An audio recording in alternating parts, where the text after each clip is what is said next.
IHMS.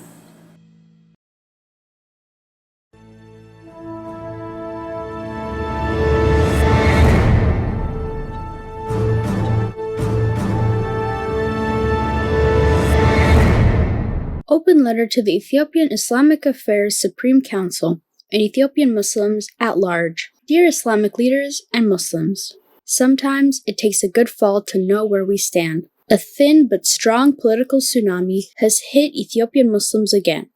It appears the recent demolishing of mosques, displacing households, killings, and incarcerating of innocent Muslims suggests that Ethiopian politics is rebranding its transgressions towards Ethiopian Muslims and Islam at large. Testing the waters of Muslim unity and the leaderships of municipal Islamic institutions, regional state Islamic affairs, and the Ethiopian Islamic Affairs Supreme Council at large. It is a wake-up call indeed. My name is Amana. I have previously written several open letters to various authorities and institutions in Ethiopia. Today, my focus is on Islamic affairs in Ethiopia.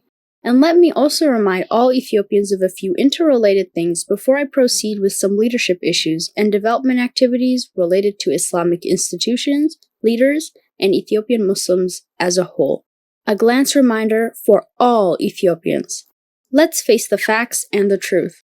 Though Ethiopia is a land of diversity, the struggle for inclusivity and equity for Muslims continues. Both Christianity and Islam were embraced by the indigenous people of Habesha in the 4th and 7th centuries, respectively.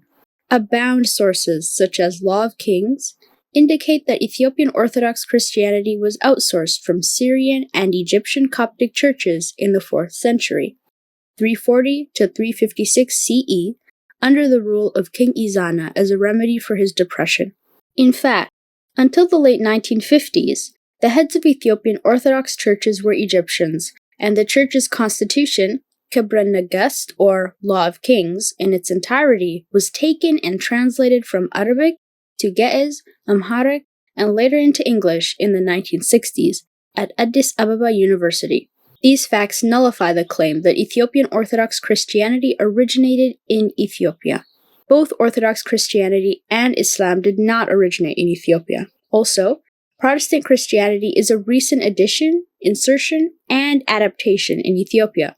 Even though Coptic Christianity was favored for many centuries because of geopolitics and the internal political landscape, the time has come that Islam and any other belief systems should be on equal footing when it comes to rights, privileges, and activities among the diverse people of Ethiopia. Noting that currently over 50%, or over 60 million, of Ethiopia's population are followers of Islam. With a glimpse of hope on the 11th of June 2020, the Ethiopian Islamic Affairs Supreme Council, or the Federal Majlis, has been enacted by the parliament as a legal institution to have similar rights and privileges to Christian denominations in Ethiopia. The Ethiopian government leadership is immensely acknowledged for doing the right thing, but this does not justify by any means to abuse and disrespect our Islamic institution, as was witnessed in recent days. Leadership is about relationships with its people. Ethiopian government leadership at all levels is sadly deteriorating and losing its connecting leadership quality. Especially, it immensely lacks desirable leadership qualities such as ethical conduct, inclusive and participatory approach, continuous learning and development, collaboration and teamwork, community engagement, strategic planning and execution, mentorship and succession planning, consultations and conflict resolutions. The government is running in discriminatory and inequity mode at the moment. Hostility, non-cooperation, inequality, inequity, and injustice towards Muslims is growing. Noting that without respect for the Muslims and supporting their aspirations, Ethiopia will achieve nothing. Ethiopian Muslims continue to show non-Muslims and government entities that humanity, respect, diversity, and inclusion are our values, as well as living together peacefully. Peacefully, we continue to struggle for our rights and dignity, as well as seeking social and economic justice for all. Now coming back to the issues and recommendations to build, enhance, and improve the activities of Islamic institutions in Ethiopia. Islamic leadership should be born out of the understanding of the needs of the Muslims who would be affected by their actions. As such, All Islamic institutions should learn from various successful Islamic institutions around the globe, as well as from the local Christian institutions. Here are some outstanding global examples. Exemplary Muslim councils from non-Islamic countries. Muslims are the minority of minorities in Britain and South Africa, but have done wonders for the Ummah in their respective countries. Plus, they have shown huge contributions with significant impacts on the country's historical, political, and socio-economic affairs. We should be connecting and learning from such Muslim institutions around the globe. Owing to lack of space and time, I will give some facts from the UK only. The Muslim Council of Britain is a national representative Muslim umbrella body with over 500 Muslim-affiliated national, regional, and local organizations, mosques, educational institutions, and many more. It represents at the highest level any Muslim organization and institution from different ethnic and sectarian backgrounds within British Islamic society. Basically, with less than 4% Muslim population in Britain, and starting just in the 1950s, its remarkable achievements, successes, and impacts are felt throughout the UK and Europe to date. Here are some of its achievements. Muslims participate in all walks of life, from politics, health, media, business, manufacturing, charity, and sports.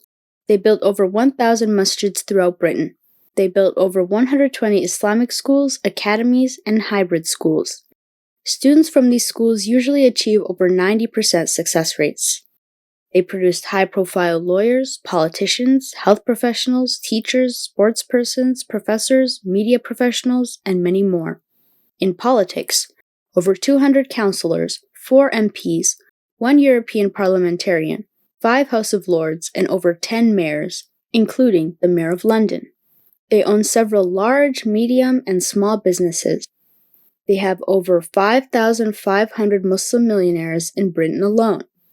Muslims also add over £31 billion to the British economy annually. Besides psychosocial influences, these are some real achievements for this tiny Muslim population in Britain, as amalgamated Indian, Pakistani, Indonesian, and African Muslims with diverse sects. South African Muslims, who are also less than 2% of the population, have had remarkable achievements, successes, and impacts in South Africa today. MashaAllah. How did these tiny Muslim populations reach such heights? Simply, through dynamic teamwork, trust, and sticking together under the banner of Islam, regardless of their ethnicity and sects, as well as some internal ideological differences they have. They look at the bigger picture in the odd environments they are in, to please Allah subhanahu wa ta'ala and serve the Ummah. We demand and support quality leadership. Given our huge proportion, over 50% or numbering 60 to 65 million Ethiopian Muslims in the country, there's no problem with quantity. For now, it appears we are like foam on the ocean. To lead such a significant segment of the population, the Federal Majlis must show quality leadership from now on to make real and better changes in the lives of the Muslim population and Ethiopia at large. Avoid being a sheepish leadership group leading millions of lions. The Federal Majlis must have proactive and quality leadership to effectively become visionary Islamic institution. It should represent all Muslims regardless of their ethnic background and sects. Whether at the institutional or individual level, we learn from the Prophet Muhammad sallallahu alaihi wasallam the secrets of becoming a great leader. Simply put, earn people's trust first, as trust marks the beginning and the end of relationships, and serve to please Allah subhanahu wa ta'ala no matter the circumstances. The proclamation by the parliament was historic for Ethiopia and the Muslims at large. It is a new beginning for Ethiopian Muslims and Ethiopians as a whole. Wherever we are one ummah under the banner of La ilaha illallah Muhammadur Rasulullah. Anything below this is either an internal sickness or an external divide strategy. Whichever sect one belongs to, no one is here to judge anyone. None of us are the master of the Day of Judgment, Maliki Yawmiddin.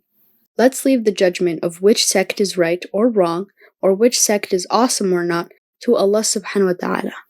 Without dwelling much on the philosophy, psychology, and politics of trust, here are some tips from fellow Muslims who have achieved much in their countries. To stop the divide along the sect or ethnic lines, the Federal Majlis has to evaluate its leadership quality with at least some criteria.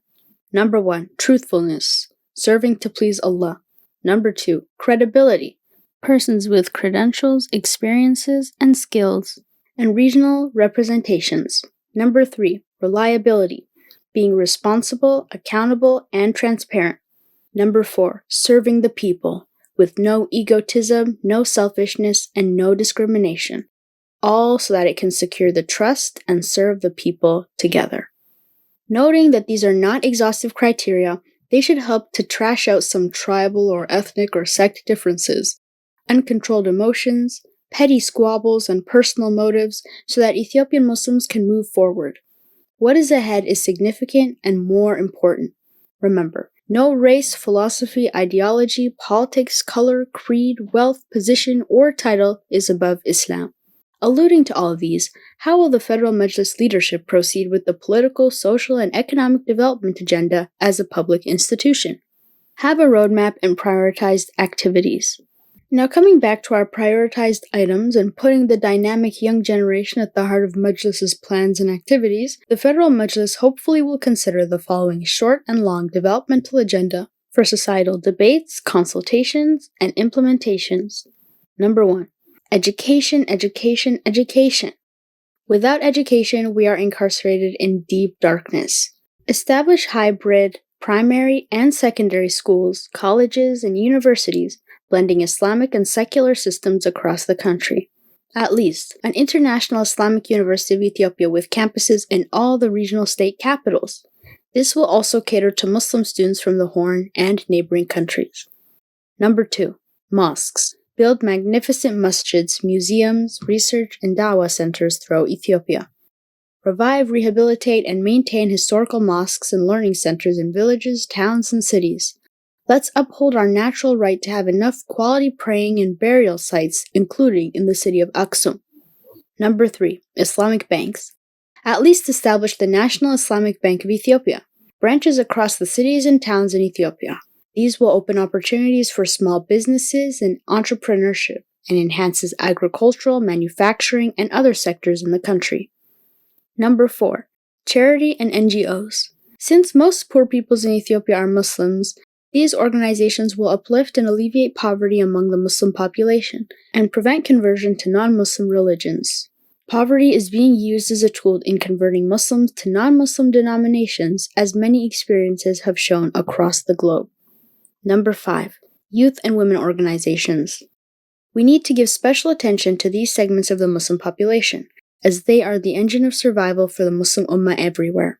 Empowering them in all aspects, be it in education, business, politics, technology, production, etc., are crucial for progress, mass movement, leadership creations, and quality of life.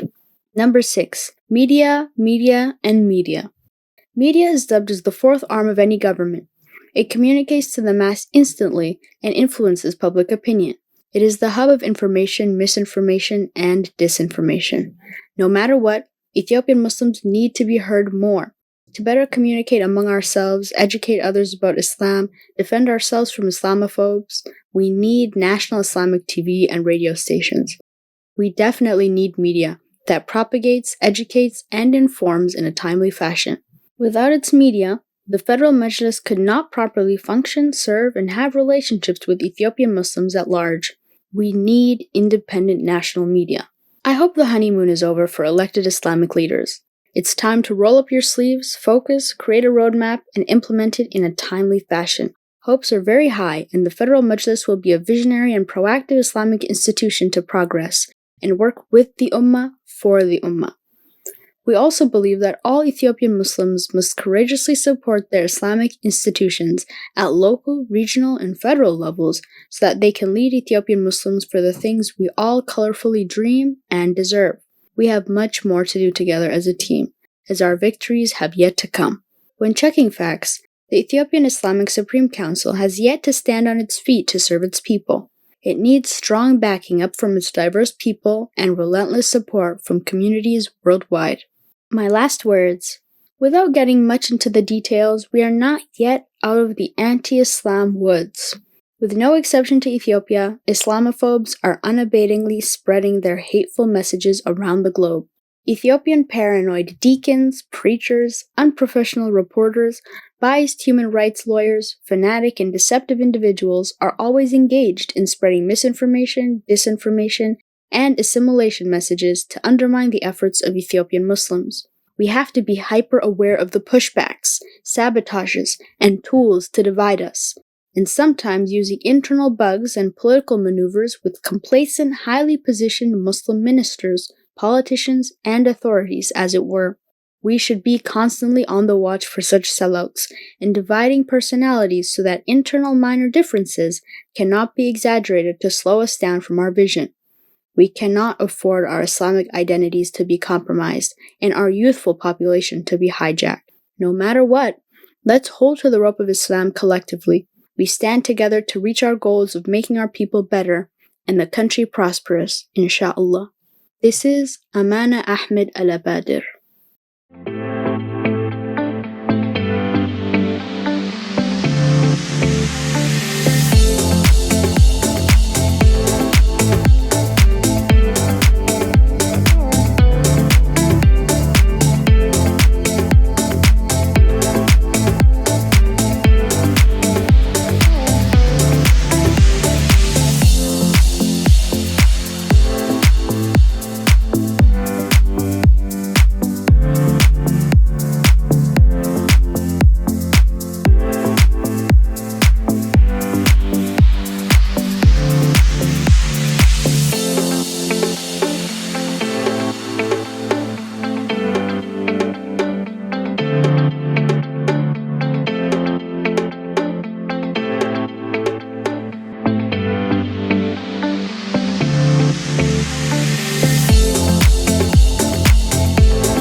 IHMS